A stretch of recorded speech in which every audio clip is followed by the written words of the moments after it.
Muhammad wa ali Muhammad. MashaAllah, deeply grateful of Brother Nadir Rahman to conclude and deliver such a spiritual lecture. Certainly, I'm sure you all would agree that this was a lecture that we wanted to hear more of, but because the time that we're up against the clock and clock staring at us.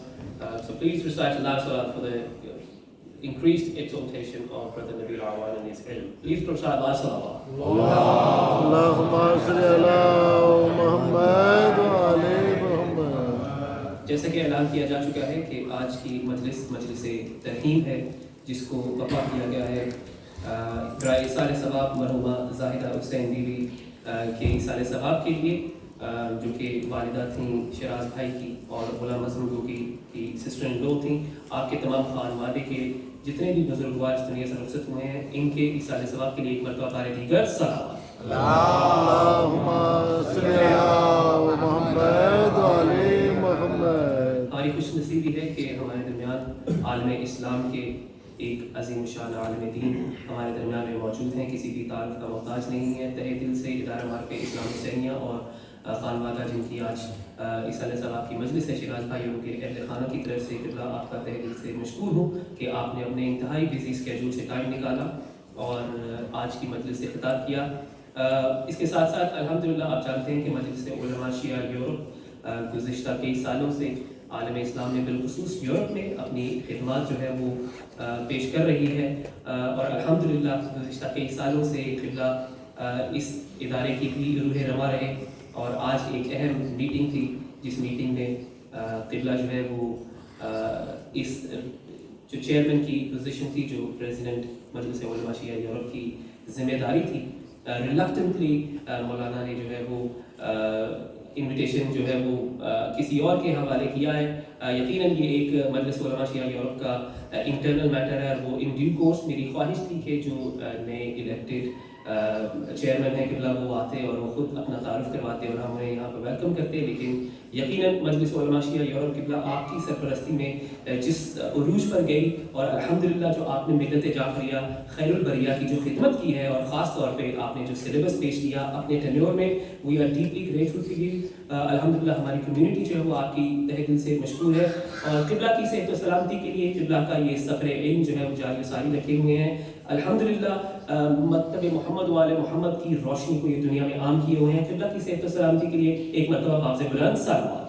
Allahumma salli ala Muhammad wa ali Muhammad. اور آخر میں ایک اعلان سماعت فرمانی چاہیے کہ every Thursday الحمدللہ جو نئی کمیٹی ریسنٹلی الیکٹڈ ہے، اٹ از رسپانسبلٹی کہ یوتھ کے اوپر جو ہے وہ کنٹینیولی کام کیا جائے. ہر تھرسڈے کو ایوری تھرسڈے ایٹ 7 o'clock دائرہ سورہ یاسین اور حلقہ دعائے کمیل جو ہے اس کا اہتمام کیا گیا ہے، جس میں بچوں کو we are encouraging children to please come forward and recite Surah Yasin and Dua Kumail. And I request all the parents, if you have young ones who have this courage and they would like to come forward and recite these du'as at the beginning of the program, please come and join us on Saturday at 7 o'clock. تاکہ ہمارے اس حلقہ قرآن recitation میں جو ہے وہ اضافہ ہو، اور یقیناً یہ نور ہے جو اہل بیت محمد والے محمد کی طرف سے ہمیں دیا گیا، اور ہماری یہ ذمہ داری ہے کہ قرآن کو اپنی کمیونٹی میں اپنے بچوں میں، جیسا کہ مولانا نے ابھی اپنے خطاب میں بھی فرمایا، ہماری یہ ذمہ داری ہے. تو یقیناً اس نور کو ہم آگے بڑھائیں گے. تو آئی ہوپ کہ سیدہ کی دعا کے حصار میں اور والدین کے تعاون سے اس تھرسڈے بھی بچے جو ہے وہ آپ اپنے ساتھ لے کر آئیں گے ایگزیکٹلی ایٹ 7 o'clock انشاءاللہ. پر محمد والے محمد صلوات. Allahumma salli ala Muhammad wa ali Muhammad. نہایتی احترام سے میں درخواست گزار ہوں حجت الاسلام والمسلمین مولانا سید علی رضا رضوی صاحب کے کہ وہ آئیے اور اپنے مخصوص انداز میں فضائل و مصالح محمد والے محمد بیان فرمائیں. آپ کی صحت و سلامتی کے لیے بآواز بلند نعرہ تکبیر، اللہ اکبر، نعرہ تکبیر، اللہ اکبر، نعرہ رسالت، یا رسول اللہ، نعرہ رسالت، یا رسول اللہ، بآواز بلند نعرہ حیدری، یا مولا، حیدری، برائے تعجیل ظہور امام بلند تر صلوات. اللہم صلی علی محمد و آل محمد. اعوذ باللہ من الشیطان الرجیم، بسم اللہ الرحمن الرحیم. الحمد لله الذي نور قلوب العارفين بنور معرفته وأثبت فؤاد أنبيائه وأوليائه بقصص الأنبياء والمرسلين وأكمل إيمان المسلمين والمؤمنين بولاية علي أمير المؤمنين عليه السلام. اللهم صل على محمد وعلى محمد. والصلاة والسلام والتحية والإكرام على أفضل الموجودات العبد المؤيد والرسول المسدد المصطفى الأمجد المحمود الأحمد أعني أبا القاسم محمد. اللهم صل على محمد وعلى محمد.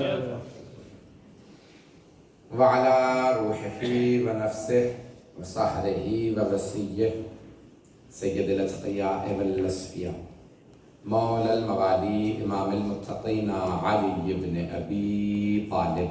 اللهم صل على محمد وعلى محمد. وعلى أوصيائه لا سيما بقية الله في الأرضين روحي وأرواح العالمين لتراب مقدمه الفداء واللعنة الدائمة على أعدائهم أجمعين من الآن إلى قيام يوم الدين.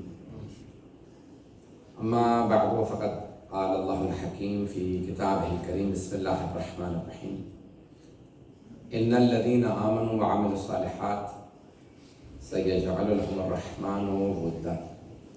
صدق الله العلي العظيم. صلوات اللهم صل على محمد وعلى محمد.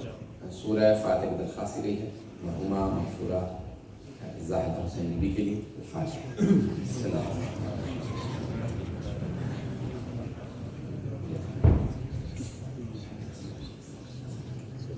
اللهم اغفر المؤمنين والمؤمنات والمسلمين والمسلمات الأحياء منهم والأموات تابع بيننا وبينهم بالخيرات إنك سميع المجيب الدعوات إنك قاضي الحاجات وإنك لجعلت لكل شيء قدرا. إن الله وملائكته يصلون على النبي يا أيها الذين آمنوا صلوا عليه وسلموا تسليما. اللهم صل على محمد وعلى محمد. میں جانتا ہوں کہ کافی تاخیر ہو چکی ہے. میں موجود تھا. مومنین تاخیر سے آئے جس کی مجلس دیر سے شروع ہوئی. جو مطالب پیش کروں گا بہت زیادہ وقت نہیں لوں گا. سورہ مریم کی میں نے جس آیت کا انتخاب کیا بسم اللہ پہلی برسی ہے. مرحومہ کی خدا ان کے درجات بلند فرمائے ان کے قبر کو منور فرمائے. میری درخواست ہوئی اگر ایک میرے چچا کا بھی جو انتقال ہو منڈے کو سید محمد یحییٰ رضوی ان کے لیے ایک سورہ فاتحہ. بسم اللہ الرحمن الرحیم الحمد للہ رب العالمین مالک یوم الدین ایاک نعبد و ایاک نستعین.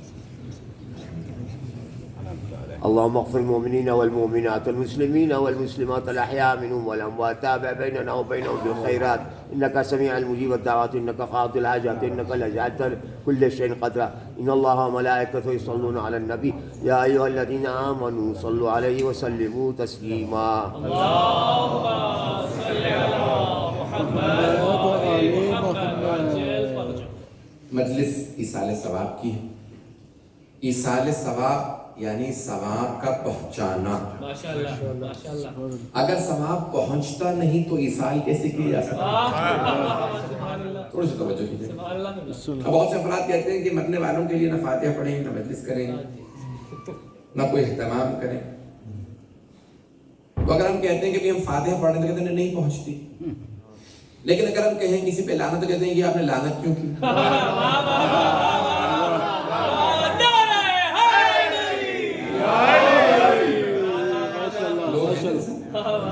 ہم لعنت کریں کہ لعنت کیوں کر رہے ہیں؟ جب اگر یعنی صلوات نہیں پہنچ رہی فاتحہ نہیں پہنچ رہی قرآن نہیں پہنچ رہا تو لعنت کیسے پہنچ رہی؟ بات پہنچ رہی ہے؟ اذان گرامی اگر لعنت پہنچ رہی ہے تو پھر فاتحہ بھی پہنچ رہی ہے، تو اہتمام کرنا چاہیے۔ بہت سے افراد یہ جانتے ہیں کہ ہمارے والے ایسے ہیں کہ جن کے لیے کچھ پڑھ بھی دیں تو پہنچنے والا نہیں ہے۔ ہمیں یہ یقین ہے جن کے لیے ہم فاتحہ پڑھ رہے ہیں انہیں پہنچ رہے ہیں۔ اذان گرامی نامہ اعمال ان کا بند ہو جاتا ہے جن کا ایمان درست نہ ہو۔ جن کا ایمان درست نہ ہو ان کا نامہ اعمال بند ہو جاتا ہے، جن کا ایمان درست ہو ان کا نامہ اعمال کھلا رہتا ہے۔ اذان گرامی اس لیے کہا جاتا ہے اپنے مرحومین کو فذکروا امواتکم بالخیر، تو سرور کائنات کی حدیث بھی ہے جو شیخ الدولہ کتاب میں موجود ہے، اور خود جناب امیر کی بھی ہے، کہ جس میں آپ فرماتے ہیں کہ اذکروا امواتکم، یعنی ہمیشہ جب بھی بات کرو اپنے مردوں کی تو اچھی بات کو یاد کرو، جیسے زندوں کی اچھی بات کو یاد کرو تو ثواب ملتا ہے، برائی کرو تو غیبت شمار ہوتی ہے۔ اسی طرح سے کسی مردے کی بھی اچھی بات کو یاد کیا جائے تو اسے ثواب ملتا ہے تعریف بیان کرنے والے کو، اور اگر وہ برائی کرے تو اسے اس کی غیبت کرنے کا گناہ ملتا ہے۔ تو مومن کی غیبت گناہ ہے، مومن کی غیبت گناہ ہے، مومن کی غیبت حرام ہے، فاسق کی غیبت جائز ہے۔ عزیزان گرامی جس طرح سے زندگی میں مومن کی غیبت حرام، فاسق کے متعلق کچھ بھی کہہ لیجئے تو کوئی بات نہیں، اسی طرح سے مرنے والا اگر مومن ہو تو کچھ بھی فاتحہ پڑھو، قرآن پڑھو، صلوات پڑھو، مجلس کرو، کچھ بھی کرو، اسے ثواب ملے گا۔ اور اگر کسی کا نامہ اعمال اس کے اعمال کی وجہ سے، عقیدے کی وجہ سے بند ہو گیا ہو تو کچھ بھی پڑھیے کچھ نہیں ملنے والا۔ عزیزان گرامی ہمارا عقیدہ یہ ہے کہ اہل بیت کے ماننے والوں کا نامہ اعمال بند نہیں ہوتا، اہل بیت کے ماننے والوں کا۔ اب آپ کے کوئی بھی جاننے والا تھا کوئی مرحوم تھا، وہ اہل بیت کے اگر ماننے والے تھے ان کے لیے جتنا ہو سکے کیجیے۔ ہمارے یہاں تو یہاں تک ہے کہ جس طرح زندوں کا صدقہ نکالا جاتا، جیسے زندوں کا صدقہ نکالا جاتا ہے، روایت میں ہے شب اول قبر ہو تو مرحوم کا صدقہ بھی نکالو، اگر کبھی خواب میں دیکھو پریشان دیکھو دوبارہ صدقہ دو، نہیں ہے حضرات؟ کبھی کسی اپنے مومن کو پریشان دیکھو جو دنیا سے رخصت ہو چکا تو دوبارہ صدقہ دو۔ کم والا فائدہ ہوگا، کہ جب زندوں کو فائدہ ہوگا تو مردوں کو فائدہ کیوں نہیں ہوگا؟ صدقہ نکالیں، ہمیشہ مرحومین کے لیے بھی صدقہ نکالیں، تو شب اول قبر کے لیے بھی صدقہ نکالیں، اور جب رخصت ہو جائیں تب بھی صدقہ نکالیں۔ اپنے والدین کا صدقہ نکالو، چاہے وہ زندہ ہو چاہے مردہ ہو، ہمیشہ صدقہ نکالیں۔ مجلس میں آ رہے ہیں ان کی طرف سے بھی نیت کریں، آپ کو تو ثواب مل ہی جائے گا، انہیں بھی ثواب ملے گا۔ یہ چھوٹے چھوٹے اعمال ہیں، تو کیا کیا جائے، کون سے اعمال سب سے زیادہ مفید ہیں؟ چند جلدی میں اعمال پیش کروں گا، زیادہ وقت نہیں لوں گا، کوشش کروں گا 40 منٹس کے اندر بات کو مکمل کروں۔ تو ادھانی گرامی کون سی چیز کا سب سے زیادہ فائدہ کس چیز کا؟ ائمہ اہل بیت صلی اللہ علیہ وسلم سے سوال کیا گیا، تو کہا کہ جب تم قرآن کریم پڑھتے ہو اس کا فائدہ ہوتا ہے، رسول خدا صلی اللہ علیہ وسلم فرماتے ہیں وَلَوْ كَانَ كَافِرَيْنَ، اگر ماں باپ کافر ہے کیوں نہ ہو۔ گھبرا کے سن رہے ہیں، حدیث نبوی ہے، والدین کافر ہی کیوں نہ ہو، اگر بیٹا قرآن پڑھتا ہوگا تو انہیں فائدہ ہوگا۔ کہا یا رسول اللہ جب والدین کافر ہیں تو فائدہ کیا ہوگا؟ کہا ان کے عذاب میں کمی آ جائے۔ اللہ کہے گا یہ بیٹا قرآن پڑھنے والا ہے، عذاب میں کمی۔ علامہ طباطبائی فرماتے ہیں سب سے زیادہ مفید چیزوں میں، سب سے زیادہ فائدہ کن چیزوں میں ہوتا ہے؟ میں احادیث کی روشنی میں پیش کروں گا، لیکن یہ چند احادیث سن لیں۔ بہت سے لوگوں کو بتایا گیا تھا، کیونکہ میں نے پہلے فیصلہ کیا تھا کہ انگلش میں مولانا بعد میں پڑھیں گے، میں جلدی پڑھ کے چلا جاؤں گا، پھر بعد میں چینج ہوا، بہت سے انگلش والے اب آ گئے ہیں، لیکن میں اردو میں جاری رکھوں گا۔ علامہ طباطبائی صاحب المیزان فرماتے ہیں کہ ایک صلوات، صرف ایک صلوات جو آپ پڑھتے ہیں اور اس کا ثواب کسی مرحوم کو دیتے ہیں تو اس کا برزخ کا کئی میل کا سفر طے ہو جاتا ہے۔ برزخ کا کئی میل کا سفر صرف ایک صلوات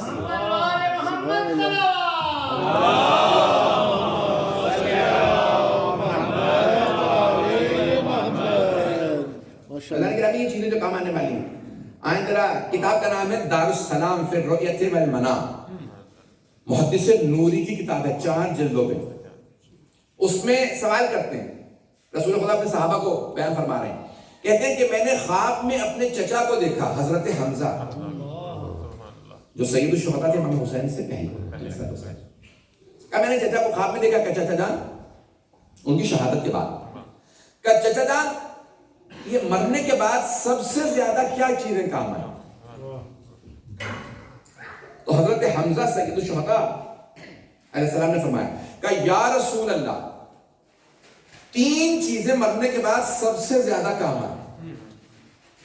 کہ یا رسول اللہ مجھے علی سے ویسے ہی بہت محبت تھی, میرے بھائی کا بیٹا تھا, مجھے ویسے ہی محبت تھی. کہ یا رسول اللہ مرنے کے بعد علی کی محبت بہت کام آئی.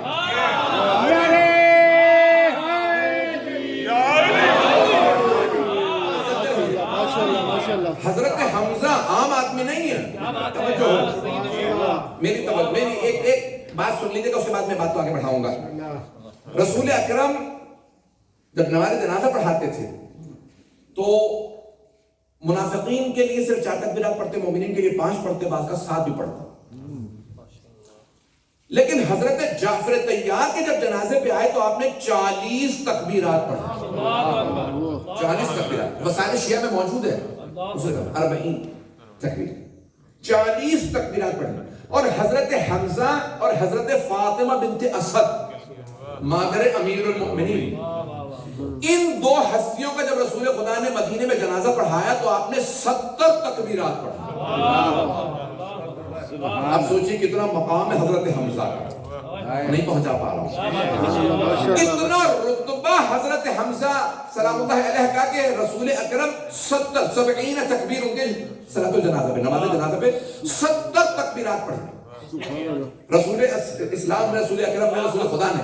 اور ان سے سوال کر رہے ہیں کہ مرنے کے بعد سب سے زیادہ کیا کام آیا؟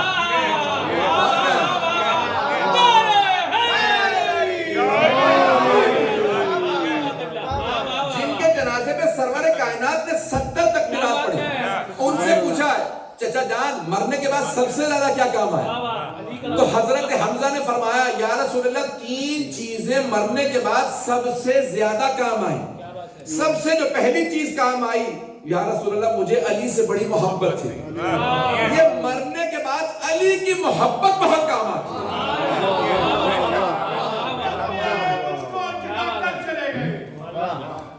تربت بھی آئے مجھ کو جگا کر چلے گئے, عفت اٹھائی سر کو جھکا کر چلے گئے.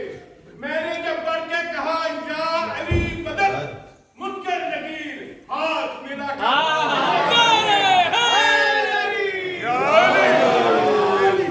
میں آپ کو یقین دلا سکتا ہوں کہ اس ہاتھ لے کے آئے. یہ اور بات ہے کہ ہمارا باب مدینۃ العلم ایک ہے. یہ جو ان پہ نزول ہوا ابھی صفار رباعی کا, یہ میں نے نہیں سکھایا, میرے موضوع سے متعلق. پیغمبر گرامی جناب امیر المؤمنین کی محبت کام آتی. اور ایک اور حدیث میں حبی و حب اہل بیت, میری اور میری آل کی محبت, سرور کا نام فرماتے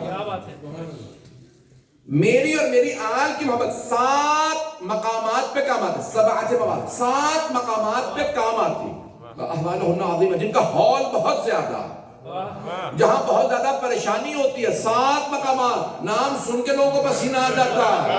ہمیں پسینہ نہیں آتا کیونکہ ہم آل محمد کے ماننے والے ہیں. 7 مقامات پہ میری اور میری آل کی محبت کام آئے. فرماتے ہیں عند الموت, موت کے وقت, عند سوال منکر و نکیر, منکر و نکیر کے سوال کی وقت, عند النشور, جب دوبارہ قبروں سے اٹھایا جائے گا, عند المیزان, جب نامہ اعمال تولے جائیں گے, جب ہمارے اعمال وزن کیے جائیں گے, تو سب سے زیادہ کام آنے والی محمد و آل محمد کی بلا ہوگی.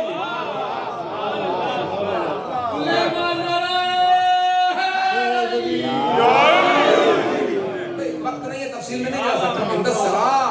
سرات پہ بولے سرات پہ. کہ مولا علی خود فرماتے ہیں 3 مقامات پہ میں خود آؤں گا.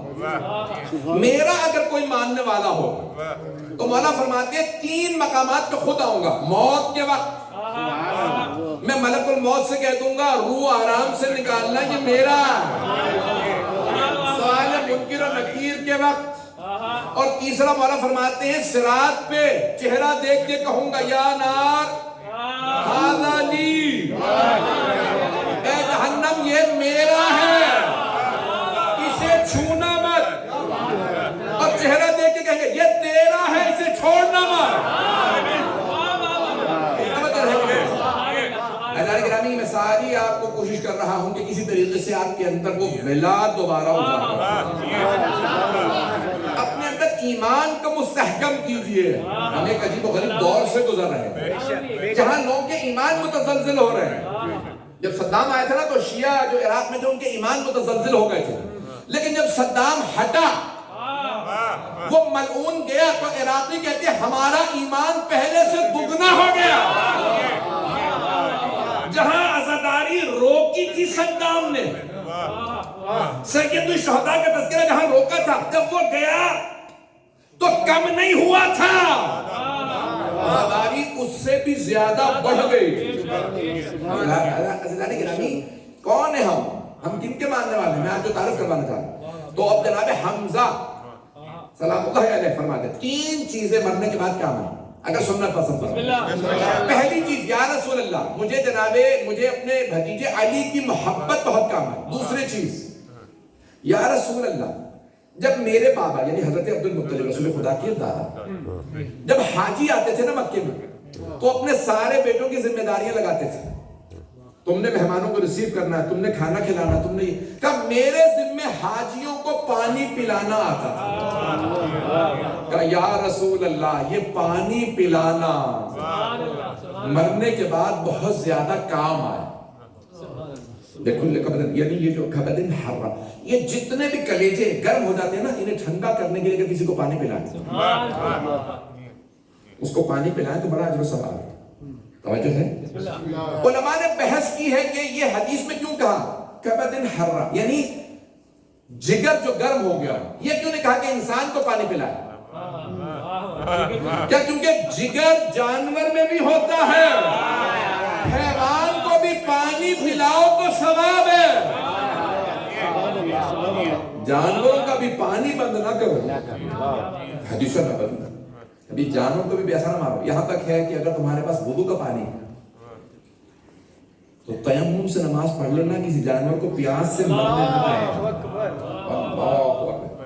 انسانیت رسول اسلام نے سکھائی، عظمت رسول اسلام نے سکھائی. توجہ.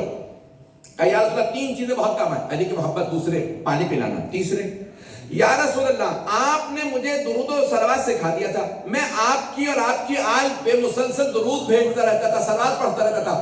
یا رسول اللہ مرنے کے بعد صلوات بہت کام آئی. صلوات بہت کام آئی. برائے خوشنودی محمد و آل محمد صلوات.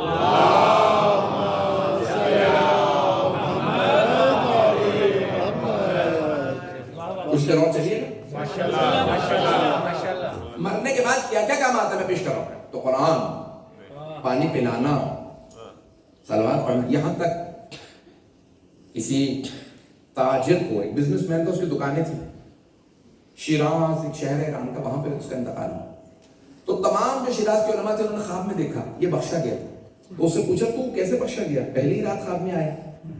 کہا تم نے دیکھا میری ہر دکان کے باہر پانی رکھا تھا اور اس میں بس ایک جملہ لکھا تھا حسین تیری پیاس کے پرواہ، جو چاہے وہ پانی پی سکتا تھا، میں نے کبھی شرط نہیں رکھی تھی. کہا اللہ کو میری یہ صفت اتنی پسند آئی کہ پہلی ہی شب مجھے حسین ابن علی کی شفاعت نصیب ہوئی. پانی پلانا. آج بہت سے لوگ سمجھتے ہیں یوکے کے اندر پانی عام ہے. خدا کی قسم ابھی بھی آپ افریقہ کے بہت سے ممالک میں چلے جائیں، پاکستان میں، ہندوستان، کتنے علاقوں میں جائیں گے پانی نہیں ہے، نل نہیں ہے، کنواں نہیں ہے. میں جب جانا شروع ہوا تو مجھے اندازہ ہوا کہ پانی کی کتنی قلت ہے. اور کہتے ہیں کسی کی بخشش کے لیے بس ایک پانی کا سورس لگا دینا کافی. کتنے لوگ پانی پیتے ہیں؟ بہت سے علاقوں کے اندر لوگ گندا پانی پیتے ہیں. اگر ابھی پانی کا پلانا عجیب و غریب ثواب ہے. جانوروں تک کو پانی پلانا ثواب. کیا کام آتی ہیں چیزیں؟ علی کی ولا ہے. عزیزان گرامی، یہ جو آپ مجالس برپا کرتے ہیں، یہ جو اتنے بڑے بڑے علماء مراجع مرتے ہوئے وصیت کرتے ہیں جب میں مر جاؤں تو میرے مرنے کے بعد حسین ابن علی کی مجلس ہے. کیوں؟ جو مظلوم ہوتا ہے اس کا ذکر کرنے سے ثواب ہوتا ہے. حسین ابن علی سے بڑا کوئی مظلوم نہیں. ابھی میں ایک کتاب میں دیکھ رہا تھا، ایک بہت بڑے بعض علماء نے ایک واقعہ لکھا، اگر سننا پسند فرمائیں. نجف اشرف میں ایک دکاندار تھا، اس کی ریپوٹیشن اچھی نہیں تھی. علماء اس سے کافی زیادہ پسند نہیں کرتا تھا، تو اس کو اس سے کتراتے تھے. تو نجف میں ایک اچھا وہاں پہ آپ کو پتا کہ مدارس بہت زیادہ ہوتی ہیں، تو بہت سے محرم وغیرہ میں فضائل نہیں ہوتے، صرف مسائل ہوتے ہیں. 5 منٹ کی 10 منٹ کی مجلس ہوتی ہے. تو ایک بہت بڑے خطیب تھے، وہ کہتے تھے میں صرف مجالس پڑھتا تھا پورا دن، صبح سے رات تک صرف مسائل، 10 منٹ مسائل. جس کے گھر میں بھی بلا لیا. کہ جیسے نکلا دیکھا وہ دکان کے باہر کھڑا ہے. میں نے فوراً راستہ بدلا، یہ پھر تنگ کرے گا، ریپوٹیشن اچھی نہیں تھی، گنڈا. اس نے کہا کہاں جا رہے ہو؟ واپس نہیں جا سکتے، ادھر سے جاؤ. یا اللہ. جب اس نے بلایا تو کہا میں تھوڑا گھبرا گیا کہ یہ میں بوڑھا آدمی، یہ اس کی ریپوٹیشن کیسی. کہاں جا رہے ہیں؟ کہ حسین ابن علی علیہ السلام کی مجلس پڑھنا. سبحان اللہ. جیسے اس کا امام حسین صاحب کا نام آیا تو اس کی آنکھوں میں آنسو تھے. کہ حسین ابن علی کی مجلس پڑھنے جا رہے ہیں؟ کہا کہ مجھے مجلس سنا. تو انہوں نے کہا کہ یہ کہاں مجلس سنے گا، کون کیا؟ تو کہنے لگے کہ میں ممبر کا آدمی ہوں، ممبر سے مجلس پڑھتا ہوں، یہاں ممبر کہیں ہے نہیں، میں مجلس نہیں پڑھ سکتا. تو اس نے چاروں طرف گھوم کے دیکھا ممبر نہیں، تو زمین پہ بیٹھ گیا اور ایک مرتبہ اپنے ہاتھ زمین پہ رکھے، کہا میں آپ کا ممبر بن گیا، میری پشت پہ بیٹھ کے ذرا 5 منٹ کی مجلس پڑھ لو. کیا بات ہے.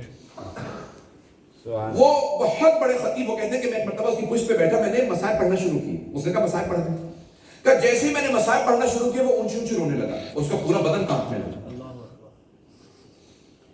کہا اتنا رویا، کہا کہ آپ جا سکتے ہیں مجلس سے پڑھنا.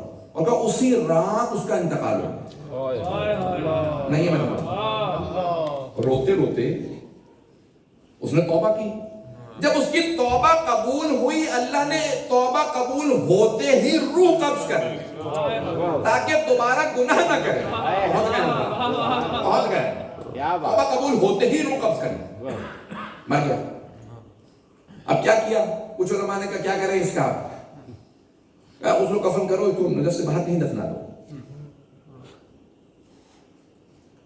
کچھ نے کہا نہیں، شیعہ تو تھا، نجف میں دفنا دو علیہ السلام میں. کچھ نے کہا نہیں، اس نے بہت تنگ کیا ہمیں. بہرحال بحث ہونے لگی. تو کہا نہیں، گناہگار بھی تو نجف میں دفن ہوتے، دفنا دو علیہ السلام میں. کہا جیسے ہی دفنایا تو اسی رات بہت سے علماء نے ایک ہی خواب دیکھا کہ جناب امیر فرشتوں سے کہہ رہے ہیں کہ اس نے میرے اتنے چاہنے والوں کو ستایا ہے، اسے نجف سے باہر لے جاؤ. کہ جیسے یہ کہا تو جناب سید الشہداء تشریف لائے. کہا بابا جان اگر میں شفاعت کروں تو آپ قبول فرمائیں گے؟ بابا جان میں اگر شفاعت کروں تو آپ قبول فرمائیں گے؟ تو جناب امیر نے کہا اے میرے لخت جگر ہے میرے حسین، کیا کبھی آپ نے شفاعت کی اور میں نے رد کر دی؟ میرے لال آپ نے کبھی کسی کی شفاعت کی اور میں نے کبھی رد نہیں کی، تو آپ سوال کیوں کر رہے ہیں؟ بابا جان اس کی میں شفاعت کرنے آیا ہوں. کہا میرے لال ذرا ان فرشتوں کو بھی بتائیے، سب کو بتائیے آپ کیوں شفاعت کر رہے ہیں؟ کہا بابا یہ ایک مرتبہ میرا منبر بنا تھا، اس پہ میری مجلس ہوئی تھی. بابا جان میرے جد رسول خدا نے مجھ سے وعدہ کیا تھا جہاں جہاں میرا ذکر ہو، جو جو ذکر کرے میں شفاعت کا حق رکھتا ہوں. اذان گرامی، یہ مجالس جن مومنہ کی آج مجلس ہے وہ بھی ایک عزادار، ایک مومنہ کی عزادار. بیٹوں نے آج مجلس کیوں رکھی ہے؟ کیونکہ ماں مومنہ تھی، عزادار تھی. یہ بھی توفیق الہی ہے کہ ذکر ہو رہا ہے. میں نے وعدہ کیا تھا میں 40 منٹ میں تمام کروں گا, 5 سے 10 منٹ کی زحمت دوں گا, اس کے بعد بسم اللہ بسم اللہ. عزیزان گرامی, جو مرنے کے بعد سب سے زیادہ کام آنے والی چیزیں, ہمارے علماء کہتے ہیں جتنی دیر آپ فرش عزا پہ بیٹھے رہتے ہیں نا, اتنی دیر ملائکہ آپ کے لیے استغفار کرتے ہیں. ہائے ہائے. آپ آن لائن بھی مجلس سن سکتے ہیں, آپ کو علم تو مل جائے گا لیکن فرش عزا کا ثواب نہیں ملے گا. کیا بات ہے, واہ واہ واہ. یہ فرش عزا ہے ہائے جو مسجدوں امام بارگاہوں میں ہائے. ہے. کیا بات. میں یقین مانیے کرونا وائرس کے بعد پریشان نہیں ہوں, صرف ایک چیز سے پریشان ہوں, یہ رونقیں بند نہ ہوں. جہاں جہاں لوگوں نے حرم بند کیے نا وہاں بیماریاں پھیلی ہیں. آج تک علماء پریشان ہیں عراق میں, نہ لوگ پراپر انتظام کر رہے, ہائیجین کا اہتمام کر رہے, لیکن نہ وہاں پہ بیماری ہے. جانتے ہیں کیوں؟ کیونکہ وہاں پہ لوگ حرم بہت زیادہ جا رہے ہیں.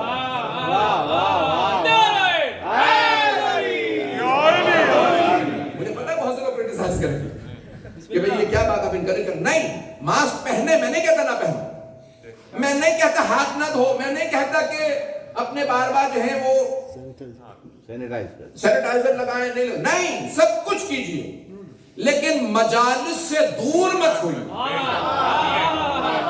ذکر محمد و آل محمد سے دور مت ہوئیے. میرے بھائی میرے بچے اس بات کو یاد رکھیں. مجھ سے ایک صاحب کہنے لگے مولانا گھر میں ماحول نہیں بنتا, ہم آن لائن لگا لیتے مجلس, ماحول نہیں بنتا. اگر گھر میں بھی مجلس کر رہے ہیں تو ماحول بنائیے, جیسے فرش عزا بچھایا جاتا ہے بچھائیے, اور بچھانے کے بعد جیسے مجلس میں بیٹھ کے نعرہ لگاتے ہیں ویسے ہی نعرہ لگائیے. جیسے مجلس میں بیٹھ کے صلوات پڑھتے ہیں ویسے صلوات پڑھیے. جیسے یہاں بیٹھ کے گریا کرتے ہیں گھر میں بھی گریا کیجیے. پورا ماحول خود بنائیں. عزیزان گرامی, ان مجالس کو مت روکیے, یہ گھروں میں بھی آپ کا پورا اہتمام کریں. اگر آن لائن بھی سنیں تو اسی ادب و احترام کے ساتھ جیسے امام بارگاہ میں سنیں. میں جانتا ہوں بہت سے لوگ آن لائن سن رہے ہیں, پوری دنیا کے اندر مجلس جا رہی ہے, مجھے پتا ہے. لاسٹ ٹائم میں مجھے بتایا تھا کہ پتہ نہیں کتنے کئی 100 لوگ سن رہے تھے آن لائن. عزیزان گرامی, یہ مجالس جناب سید الشہداء کو جو ذکر ہے نا, یہ ہمارے لیے آب حیات. ہمارا ایمان اسی سے بات نہیں. یہ مجالس ہمارے لیے ہمارے ایمان کی ضامن ہے, ہماری زندگیوں کی ضامن ہے. بڑی بڑی زحمتیں کر کے لوگوں نے ان مجالس کو برپا کیا. تو مرنے کے بعد صدقہ دینا کام آتا ہے, قرآن, اہل بیت کا ذکر, صلوات, استغفار, یہ سب چیزیں کام آتی ہیں. ان کے نام سے جتنا لوگوں کو کھانا کھلایا جائے, تبرک کھلایا جائے, پانی پلایا جائے, یہ کام آتا ہے. اور کیا کام آتا ہے, ایک دو باتیں پیش کروں گا پھر زحمت کروں گا. عزیزان گرامی, علماء کہتے ہیں کہ کہیں پہ بھی آپ دینی کسی بھی درسگاہ میں, مسجد میں, امام بارگاہ کے اندر کہیں پہ ایک اینٹ بھی لگا دیں کسی مرحوم کے نام سے, جب تک وہاں لوگ عبادت کرتے رہیں گے, علم حاصل کرتے رہیں گے, ثواب ملتا رہے. سبحان اللہ. تو چاہے وہ اسکول ہو, مدرسہ ہو, مسجد ہو, امام بارگاہ ہو, لوگ وہاں عبادت کریں گے, پڑھیں گے, اس میں کسی مرحوم کے نام سے کنٹریبیوشن. یہاں پہ اگر اسکول بنتا ہے, کچھ بھی بنتا ہے, جن لوگوں نے حصہ ڈالا ہے, یاد رکھیں سب کے نامہ اعمال بند ہو جائیں گے. کچھ لوگوں کے نامہ اعمال مرنے کے بعد بھی کھلے رہیں. ان میں سے ایک وہ کہ جس نے کسی مسجد و بارگاہ میں حصہ لیا, بنانے, تعمیر میں حصہ لیا. شجرکاری, درخت لگانے میں. دنیا کا واحد دین و مذہب ہے اسلام جس میں شجرکاری, پلانٹیشن کو مستحب قرار دیا گیا. مجھے پتا داد نہیں ملے گی اس میں, سب سے زیادہ مستحب ہے. یہاں تک ایک روایت ہے, اس وقت ہمیں حوالہ نہیں, مدرک نہیں, کہ اگر ہاتھ میں آپ کے جڑ ہے, روٹ ہے, if you have a root in your hand of a plant and you see that the day of judgment is approaching, کہ قیامت آ رہی ہے, تو اس جڑ کو زمین میں بو دو, شاید تمہاری اس جڑ کی وجہ سے بخشش ہو جائے. کیا کہنے, کیوں؟ یہ درخت بھی زندگی ہے. رسول اسلام نے یہاں تک فرمایا کافر اور مشرک سے بھی اگر جنگ ہو تو ان کے درختوں کو, پودوں کو آگ نہ لگانا. جانوروں کو آگ نہ لگانا. صحابہ کا یا رسول اللہ یہ کافروں کے باغ ہیں, ان کے پودے ہیں, یہ ان کے جانور ہیں, یہ گائے یہ گھوڑے کافروں کے. نہیں, یہ اللہ کی مخلوق, یہ جانور اللہ کی مخلوق, وہ پلانٹیشن اللہ کی مخلوق. اللہ اکبر. اسلام واحد دنیا کا دین جہاں مستحب ہے, اور سب سے زیادہ جنگلات مسلمانوں نے جلائے. اعزان گرامی, نہ جانے کس نے کس باغ کو لوٹ لیا تھا کہ پھر مسلمانوں کو باغوں کو جلانے کی عادت ہے. اعزان گرامی, آگ نہ لگائیں پلانٹیشن کو, لگاؤ, پودا لگاؤ, مستحب ہے. یہاں تک اگر اپنے مرحوم کے نام سے لگاؤ گے, جب تک لوگ اس کا پھل کھائیں گے ثواب ملے گا, جب تک اس کے سائے میں بیٹھیں گے ثواب ملے گا. حدیث میں کنویں کا سورس لگا دیجئے, پانی کا سورس میں نے شروع میں بھی کہا تھا, پانی پلانا بہت زیادہ ثواب. نیک اولاد اگر چھوڑ جائیں, جب تک وہ نیک کام کرتے رہیں گے والدین کو بھی ثواب ملتا ہے. اور اگر کوئی کتاب لکھ دیں دفاع اہل بیت میں, آخری بات پیش کر رہا ہوں, تمام, کوئی اہل بیت کے دفاع میں, دین کے, اللہ کے رسول کے, اہل بیت کے دفاع میں کچھ لکھے تو وہ اس کا آخرت کا توشہ ہے, اس کی نجات کے لیے. یہاں تک ہے اگر کسی نے صرف ایک ورقہ لکھا ہو, ایک page, a person who writes only one page in defense of اہل بیت, ایک پیج صرف کسی نے لکھا, ایک ورقہ, ایک صفحہ اہل بیت کے دفاع میں لکھا, اگر وہ گنہگار ہوا, جہنمی ہوا, تو روز قیامت معصوم فرماتے ہیں کہ اس کے اور جہنم کے درمیان میں وہ ورقہ آ جائے گا کہ پروردگارہ اس نے مجھے اہل بیت کے دفاع میں لکھا تھا.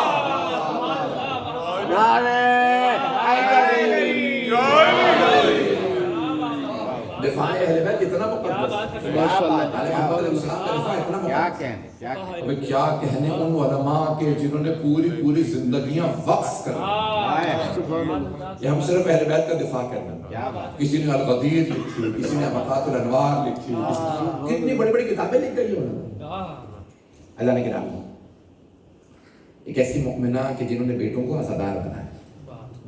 یہ ہمارے ماں باپ ہی تو ہوتے ہیں نا, گود میں لے کے آتی ہے ماں, بچہ بولنا نہیں جانتا, اسے بولنا سکھاتی ہے تو کہتی ہے ایک اللہ, ایک پنجتن 5, امام 12, معصوم 14.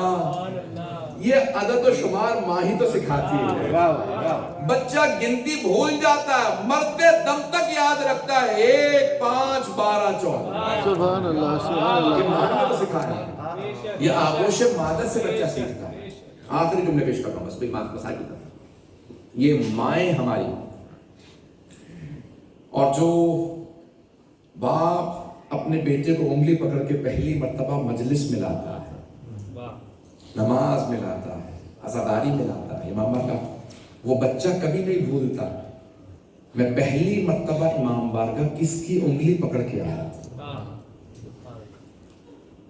یہ جو ہمارے ساتھ ہوا ہے, یہی منتقل کیجئے بچوں میں. یہ رونا مجلس میں کون سکھاتا ہے؟ یہ ماں. عبداللہ سیسانی کا جملہ ہے, ابھی پچھلے دنوں جو ترجمہ کر رہا تھا ان کے لیے, تو انہوں نے کہا کہ یہ خاتون کہنے لگی ہمارے علاقے میں تو امام بارگاہ نہیں ہے, مجلس نہیں ہوتی, تو ہم اپنے بچوں کو عزاداری کیسے سکھائیں؟ تو کہنے لگے اس سے کہو کہ جب عاشورہ آئے نا تو اپنے بچوں کو اسکول نہ جانے دے, بٹھائے اونچی رونے لگے, خود ہی روئے بیٹھے, اتنا روئے کہ ہر بچہ اس کا پوچھے اماں کیا بات ہے, کیوں رو رہے ہیں؟ پھر کہے بیٹا آج ہمارے مولا حسین مارے, ہمارے مولا حسین مارے. اگر 21 ماہ رمضان آئے, بچوں کو رو کے ان کے سامنے اتنا روئے, ماتم کرے, ہائے ہمارے مولا مارے گئے. بچہ پوچھے اماں کیا بات ہے, آج ہمارے مولا علی کی شہادت. بچوں کے سامنے روئے, پوچھے اماں کیا بات ہے, کہا آج رسول اللہ کی آج, آج جناب سیدہ کی, آج امام حسن. خود سمجھائیں, جب آپ عزادار ہوں گے بچے عزادار بنیں. آج یہ بچے, ان بیٹوں نے ماں کی مجلس کی, وہ ماں عزادار تھی. ایک جملہ پیش کر کے میں مسائل کی ترجمے پڑھوں گا. میں ڈیرہ غازی خان میں ساؤتھ پنجاب میں مجلس پڑھنے کے لیے گیا، تو کہنے لگے مولانا ہمارا مکس ہے مجمع، ہمارے آدھے لوگ خاندان کے آدھے شیعہ ہیں آدھے اہل سنت۔ تو میں نے کہا کیسے یہ لوگ اہل سنت کیسے ہو گئے؟ کہنے لگے نہیں اہل سنت نہیں ہوئے، ہم لوگ کچھ شیعہ ہو گئے۔ کیسے؟ کہا ہمارے جو پردادا تھے وہ بہت سخت مخالف تھے شیعوں کے، اہل بیت کے، تو انہوں نے کہا میں شیعہ لڑکی سے شادی کروں گا پھر اس کو میں وہابی بناؤں گا۔ تو کہنے لگے وہ شادی کر کے آئے نا تو محرم آتے ہی وہ ہماری پردادی تڑپنے لگی، رونے لگی۔ کہا کیا بات ہے، کیوں رو رہی ہو؟ کہا محرم آ گیا، مجھے مجلس میں جانا ہے۔ کہا انہوں نے تالا لگا دیا، بند کر دیا، نہیں جانے نہیں دیا۔ کہا جب محرم آتا تھا وہ ان کو بند کر دیتے، ان کا ایک بیٹا ہوا، کہا وہ ہمارے دادا تھے، کہا وہ جوان ہوتے رہے تو بچپنے سے دیکھے تھے میری ماں بہت روتی ہے تڑپتی ہے، 14 سال کے واقعہ انتقال ہو گیا۔ انہوں نے پوچھا اماں کیا بات ہے، کیوں اتنا روتی ہے؟ کہا بیٹا تجھے نہیں پتا رسول خدا کے ایک نواسے تھے نام حسین، انہیں بڑی بے دردی سے کربلا میں ذبح کر دیا۔ کہا اماں آپ اتنا تڑپتی کیوں ہیں، روتی کیوں ہیں؟ کہا بیٹا میں مجلس میں جانے کے لیے روتی۔ کہا ہمارے دادا ہماری اپنی والدہ کو مجلس میں لے گئے، کہا میں یہاں شیعوں کے ایک امام بارگاہ ہے وہاں پہ لے جاتا ہوں۔ کہا وہ لے کے گئے، جب لے کے گئے نا تو کہنے لگے وہاں پہ پردہ ابھی بھی برقع بہت اسٹرکٹ ہے، تو کہنے لگے برقع لے رکھا تھا ہماری پردادی نے، بس کانوں میں آواز آئی مولا حسین کی مجلس کی، کہا وہیں سے انہوں نے سڑک سے رونا شروع کر دیا، ہائے میرے مولا۔ سرائے کی مسندھی میں رونے لگی اور اونچی اونچی کہنے لگی ہائے میرے مولا حسین۔ کہا انہوں نے کبھی ایسا روتا نہیں دیکھا تھا۔ کہا اماں یہ کیسے رو رہی ہیں؟ کہا بیٹا تجھے نہیں پتا، تو نہیں سمجھ سکتا مولا حسین کون، بیٹا تم نے کبھی مجلس نہیں۔ کہا میں اندر نہیں گیا، میں باہر بیٹھا رہا۔ ان کا وہ کہتے تھے ہمارے دادا کہتے تھے میں اندر نہیں گیا، میں باہر بیٹھ کے رونے لگا، باہر نہیں رویا، اندر گئی میری ماں۔ جب واپس آئی نا تو میں نے دیکھا میری ماں کی آنکھیں سرخ ہیں، چہرہ سرخ۔ کہا اماں میں نے آپ کو اپنے ماں باپ پہ بھی کبھی اتنا روتے نہیں دیکھا، کیوں اتنا رو رہی ہیں؟ کہا بیٹا کیسے بتاؤں حسین کتنے پیارے تھے جناب سیدہ، رسول خدا انہیں آغوش میں لے کے کتنا چومتے تھے۔ کہا رسول خدا جب امام حسین کو گود میں لیتے تھے نا تو ان کی پیشانی کو بھی چومتے تھے، لبوں کو چومتے تھے، گلے کو چومتے تھے، رخسار چومتے، سینے کو پیار کرتے۔ کہا امام حسین سے بہت پیار کرتے۔ کہا میری ماں نے رونا شروع کیا، تڑپنا شروع کیا۔ کہا میں ہر سال پھر محرم میں ماں کو مجلسیں کراتا، کرتے کرتے ایک دن جب جوان ہو گیا تو ماں نے کہا بیٹا ہو سکے تو کبھی حسین کی مجلس رکھنا۔ مولانا حسین بڑے مظلوم ہیں، انہیں پیاسا ذبح کیا گیا، بہنوں بیٹیوں کے سامنے گلا کاٹا۔ کہا جب میں نے اپنے سارے خاندان کو بلایا، کہا میں مجلس رکھنا چاہتا ہوں، کہا میرے سارے خاندان کے لوگوں کا خبردار مجلس نہ رکھنا، اگر مجلس رکھو گے تو شیعہ ہو جاؤ۔ کہا میں وعدہ کرتا ہوں میں کبھی شیعہ نہیں ہوں گا لیکن مجھے مجلس کرنے دو۔ کہا مجلس شروع کی تو وہ ہمارے دادا شیعہ نہیں ہوئے لیکن سارے خاندان کے آدھے لوگ صرف مجلس سے شیعہ ہو گئے۔ اب کہا ہمارے خاندان کے لوگ جو شیعہ نہیں ہے نا وہ بھی مجلسوں میں آتے ہیں، لوگ مجھ سے ملے آتے ہیں، ہم کہا ہم شیعہ نہیں ہیں، ہم ہاتھ باندھ کے نماز پڑھتے ہیں لیکن ہم امام حسین کی مجلس میں آتے ہیں۔ میں نے پھر جب دیکھا تو لوگ اس طرح سے روتے تھے، مجلس ہو رہی ہے، جب میں نے مسائل شروع کیا تو امام حسین کا صرف نام آتا تھا، میں کہتا تھا نا جب بھی کہ امام حسین، تو وہ سب اونچی آواز سے رونے لگتے تھے جیسے انہیں احساس ہے حسین کون۔ آئیں ذرا چلیے ایک بہن کو عرصہ دیتے ہیں ان کے بھائی کا۔ ایک مرتبہ مولا حسین خیمے میں آئے اور آنے کے بعد مولا سجاد کا دایاں بازو پکڑا اور دایاں بازو پکڑ کے کہنے لگے اے سید سجاد اسرار امامت سونپنے آیا ہوں۔ مولا سجاد نے آنکھیں کھول کے اپنے بابا کو دیکھا، جب دیکھا نا بابا سر سے لے کے پاؤں تک لہو لہان ہے، خدا کسی غیرت مند بیٹے کو ایسا وقت نہ دکھائے۔ تو مولا سجاد نے تڑپ کے سوال کیا این عمی العباس، بابا میرے چچا عباس کہاں ہے؟ بابا یہ آپ نے کیا حالت بنا رکھی؟ بابا اتنا آپ کے جسم پہ زخم۔ تو ایک مرتبہ مولا حسین علیہ السلام نے فرمایا قد قتل، آپ کے چچا مارے گئے۔ پھر ایک مرتبہ جناب سید سجاد نے سوال کیا این اخی علی الاکبر، بابا میرا بھائی علی اکبر کہاں؟ اب مولا حسین نے یہ نہیں کہا کہ آپ کے بھائی بھی مارے گئے، اب فرمایا اے سجاد کب تک پوچھتے رہیے گا، میں کب تک بتاؤں گا بیٹا مردوں میں یا آپ باقی ہیں یا کچھ دیر کا مہمان میں باقی ہوں۔ اجرکم اللہ، اجرکم اللہ۔ بس ایک جملہ پیش کروں گا، مجھے معاف کیجئے گا، آج مرحومہ زاہدہ کی مجلس ہے نا، تو آئیں جناب زینب کے دو جملے پیش کر دیں گا، وداعی کے جملے پڑھنا چاہتا ہوں جناب زینب کے۔ جانتے ہیں یہ وداعی کیسی وداعی ہے؟ شیخ یحییٰ یزدی عبداللہ شیخ یحییٰ یزدی فرماتے ہیں کہ جب حرم امام حسین کی صحن میں مجلس ہو رہی تھی کہ ایک مرتبہ جب مجلس ختم ہونے لگی، کوئی مسائل پڑھنے لگا تو اندر سے کسی نے کہا میں آیا نہیں ہوں، مجھے بھیجا گیا۔ اندر حرم میں جناب سیدہ موجود ہے اور وہ فرماتی ہیں کہ محمد باقر مجلسی سے کہو کہ مجھے میرے بیٹے حسین کے، میری بیٹی زینب سے وداعی کے مسائل سنا۔ جناب سیدہ کو اپنے بیٹے کی اپنی بیٹی سے وداعی کے مسائل پسند۔ آئے بھی آخری جملے پیش کر رہا ہوں، وداعی کے مسائل۔ آئے جناب سید الشہداء اس خیمے میں جہاں جناب زینب کبریٰ تھی، تو علماء نے لکھا جناب سید الشہداء نے جب ساری بیویوں کو دیکھا تو کچھ دیر کے لیے خود ہی رونے لگے، جانتے ہیں اب ان کی چادریں چھین لی جائیں گی، انہیں کوفہ و شام کے بازاروں میں لے جایا جائے گا۔ شاید کسی چھوٹی بیوی کو دیکھ کے سوچتے یہ ہوں گے اسے تماچے لگیں گے۔ حضرت اللہ کوئی رونے میں بخل نہ کرے۔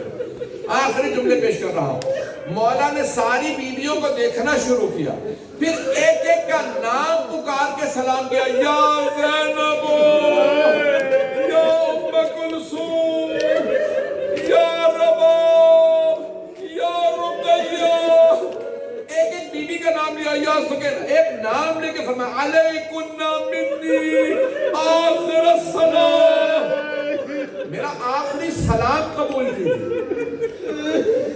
سوال کروں آپ سے، اگر مولا حسین فرما رہے ہوں میرا آخری سلام، اب سوچئے بیویوں پہ کیا گزر رہی ہے۔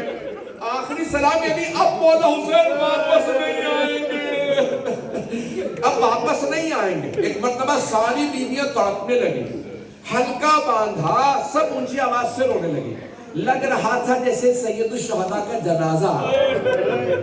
اجرکم اللہ، اجرکم اللہ۔ بس میں نے تمام کر دیا، آخری دو جملے سن لیجیے گا۔ بہن کو پیار کیا اور پھر ایک ایک بیوی کو جناب زینب کو سونپا، کہا زینب میں نے ام کلثوم کو آپ کو سونپا، میں نے سجاد کو آپ کو سونپا، میں نے رقیہ کو، پھر آخر میں ایک چھوٹی بیوی کو کہا میں نے سکینہ کو آپ کو سونپا۔ اب اگر شام غریبہ میں جناب سکینہ مقتل میں اتر جائے تو جناب زینب رو رو کے کہیں گی سکینہ کہاں؟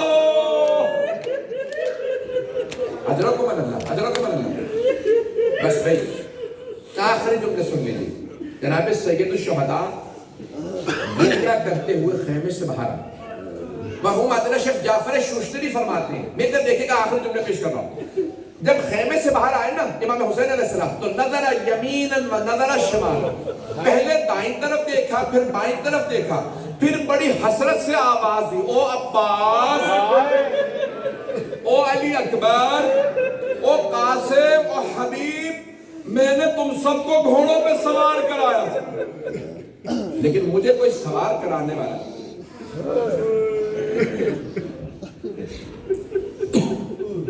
بس نہیں۔ مولا حسین علیہ السلام جب یہ نعرہ بلند کرتے ہیں تو ایک بیوی برقع پوش خیمے سے باہر آتا ہے، کہا بھائیا میری زندگی میں غربت کا نعرہ نہ لگائیے، ابھی میں زندہ ہوں، میں آپ کو زلجنہ پہ سوار کراؤں۔ بہن نے بھائی کا بازو تھاما، سوار کرا دیا۔ سید الشہداء نے لجام فرس میں ہاتھ ڈالا، زلجنہ کو اینڈ لگا، زلجنہ آگے بڑھا، زلجنہ آگے نہیں بڑھی، کہا زلجنہ میرے بھائی مارے گئے، میرے بیٹے مارے گئے، میرے اصحاب و انصار مارے گئے، کیا تو نے بھی میرا ساتھ چھوڑ دیا؟ بے زبان جانور تھا نا، سب جھکا دیا۔ مولا حسین نے دیکھا زلجنہ کے قدموں سے چھوٹی سی بیوی لپٹی ہوئی ہے۔ سید الشہداء ایک مرتبہ دوبارہ اترے زلجنہ سے،